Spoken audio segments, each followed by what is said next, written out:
श्री उड़िया बाबा जी महाराज कहते हैं, अय उपासक, मन में यदि कोई वासना रखोगे तो तुम्हारा पुनर्जन्म निश्चित है। बहुत ध्यान से सुनिएगा, ये बड़े न्यायाधीश हैं, ये ब्रह्म प्राप्त भगवत प्राप्त महापुरुष जो बोलते हैं यही प्रमाण माना जाता है। अगर आप महान पाप किए हैं और कोई महात्मा कहते जाओ कुछ नहीं सब ठीक है, एक भी पाप का दंड आपको नहीं मिलेगा।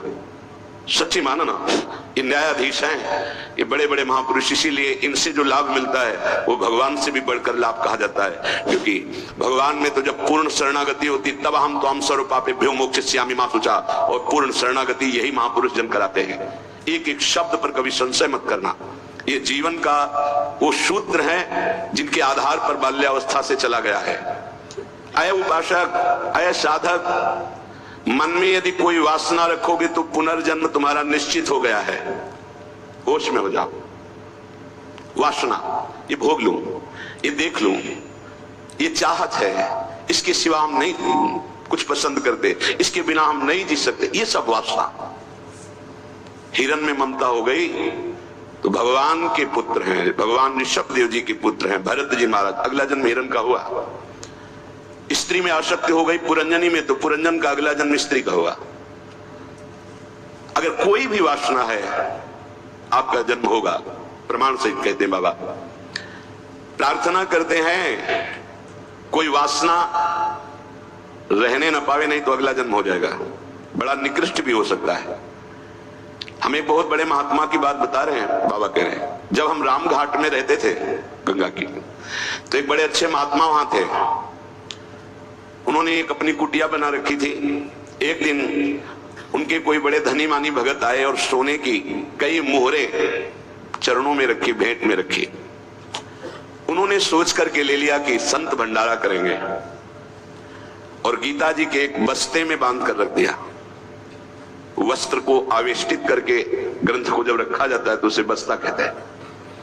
एक रस्सी होती और उसको जब ऐसे करके कई बार लपेटा, उसी में वो स्वर्ण की मुद्राएं रख दी, मोहरे। सोचा कि कभी समय आएगा तो हम भंडारा कर देंगे। कुछ संतों ने उनसे कहा चलो तीर्थ यात्रा करने बद्री नारायण चलते हैं।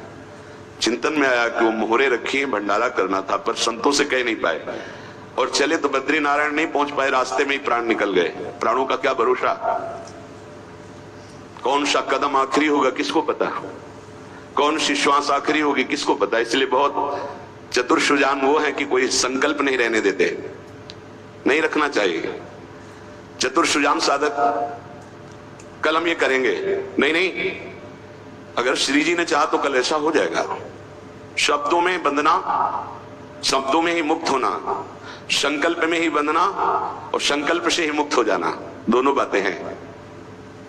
कल मुझे अमुक जगह जरूर जाना है, तुरंत अंदर से हाँ श्री जी ने चाहा तो जरूर चले जाएंगे। वाणी से भले चूक हो जाए, अंदर से चूक नहीं होनी चाहिए। तत्काल आराध्य देव को बीच में लो, नहीं फंस जाओगे। एक बार भी आराध्य देव को बीच में नहीं लिया, रास्ते में प्राण निकल गए। चिंतन चल रहा था कि लौट के आएंगे तो स्वर्ण मुद्राएं जो रखी उनको बेच करके फिर भंडारा करें। सद इच्छा भी नहीं रखनी, ये बहुत सूक्ष्म विषय है। अब उनका शरीर छूट गया। शरीर जब छूट गया तो शरीर की अंतिम क्रियाएं हुई जो संत की होती। 16 दिन बाद कुछ संतों को प्रसाद पवाया गया। महीना व्यतीत हुआ महाराज की कुटिया की जो सेवा सफाई में, तो बस्ता एक ऊंचे पे दिखाई दिया। देखा कि गुरु जी की गीता रखी हुई है। कोई बात नहीं है, कभी समय आएगा तो पढ़ेंगे, गुरु जी की गीता है। रात्रि में स्वप्न हुआ उनके शिष्य को कि बेटा मैं पतित हो गया, चूक हो गई। अंतिम समय स्वर्ण मुद्रा का ध्यान होने के कारण मैं सांप बनकर उसी बस्ता में बंधा हुआ हूं।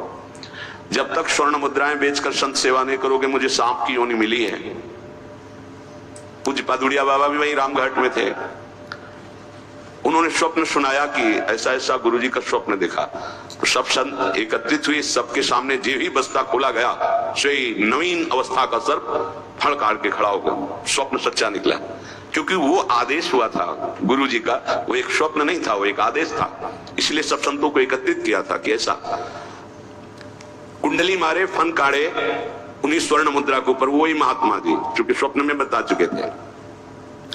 उस वस्त्र में देखा गया कोई छिद्र नहीं था जिससे सर्प घुसकर पहुंच सके स्वर्ण मुद्रा तक, क्योंकि कई लपेट होते हैं बस्ता में।